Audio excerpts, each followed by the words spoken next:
Hi there, this is Live Prepper here. I was watching the TV show The Zoo.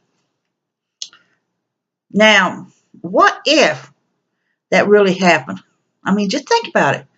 We have already created mutants by our own hand when you think about it. The polar bear and the grizzly bear has crossbred, and they say the new species of this bear is even more dangerous than the other two species separate because the environment changes. Now, not necessarily it's all our doing. I mean, this is just how things are. If you read your books, you've done your research on dinosaurs and things, and you're into all the biology of it, it shows the evolvements of changing, that creatures changed along the way. Man changed along the way. So it's not necessarily all our doing. A lot of people like to think it is. That, we created the problem with the ozone layer. Well, yeah, we did. That we're moving into areas that we shouldn't have been in. So it's a yay and a nay in it. But when does a TV show quit being enjoyable? When does this, what, if it happens? I mean, think about it. The mutations of the animals, their evolution was speeded up by this particular type of bacteria that got into their system. I mean, one of the episodes, the bears was developing an armor plate on them, and the only vulnerable place was on their back. The rats was all male, but they was having offspring, but their queen was larger than them, and she was just taking care of all the babies and stuff. The females was in the nest, and they was taking care of all the babies. I mean, they were just mass population of them. The ants developed ability of electricity. And the list can go on and on and on and on. Evolution was speeded up. Now, we're not necessarily saying it's all man's fault. Nature just has a way of things. But whatever reason, they had enough. And they decided that this bacteria has developed in them. The animals are no longer killing each other. They're killing man. Their goal is to destroy man. Of course, the thing is, once they destroy the human population, then they'll go back to killing each other, basically. But what if it really does happen? I mean, how are we going to react to this? The only thing is, if you talk about the different levels of the food chain,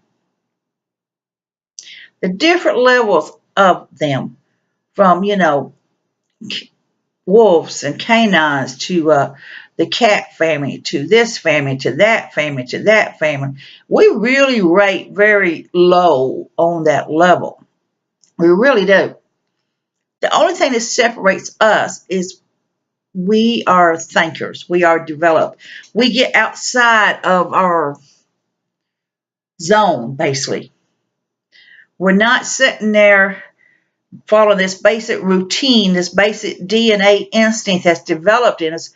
We're constantly wanting to achieve something. We're wanting to develop something. So that's the only thing that separated us. Now, I believe in hunting for food and things like that. I believe in there's nothing wrong with trapping for stuff. I think as long as you don't really waste the meat. Not saying it's particular my fawn area, but you do trap to stay warm. You do trap to eat food. You do trap to feed your animals. You do these things because it's a necessity. Now, it's a never-ending thing, but saying is we're creating breeds ourselves. There's dog breeders out there trying to create dogs that's smaller, dogs that's larger. Used to, the Great Dane was the largest dog there is, and now there's a dog called a wolf dog. That's even bigger than the Great Dane. I have a 2-pound teacup Yorkie that was created from them constantly breeding, and developing. And same way with cats. They'll develop cats with no hair. They'll develop cats with no short legs. They'll develop ugly cats and nice cats and cats that shed and don't shed. Same way with horses. They've try to create smaller and smaller and smaller and smaller horses. For the purpose of a pet. We have our hand in the genetic splicing of things, creating the species, as well as the plants. Now, used to, back in the day, biologists and botanists and stuff would take a limb off of one particular tree and splice it in with this other tree to create a better crop, a better fruit from that. The original banana was loaded with seeds. I mean, loaded with seeds. But as things was developed, they spliced it and they designed it and they fixed it. But then you got into the GMO, genetic modified offspring. The thing is with the genetic modified offspring compared to the others is the fact is they are using them.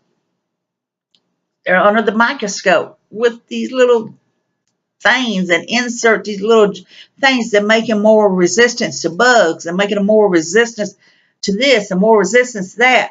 It's a big difference compared to someone taking this one cut this one plant and this tree here and combining it and making a better fruit.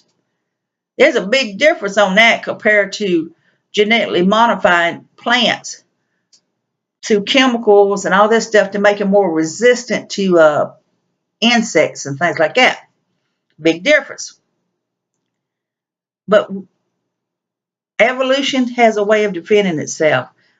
As we are creating new species, we lose a lot of them. But on the defense, many of the zoos, many of the breeding things have rescued animals at near extinction to save them, to breed them in captivity and try to get them back into the wild again.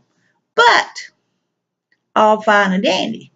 But if a bacteria does affect the animals worldwide and creates this genetic modification in them, creates advancement of years ahead of time, armor-plated bears, bats that are communicating, birds that communicate with each species and stuff.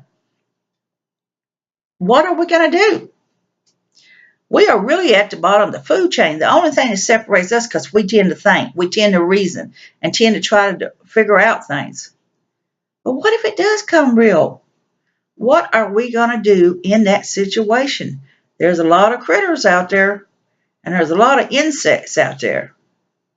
So how long would it take man to eliminate themselves? How long would it take man to figure out how to stop them?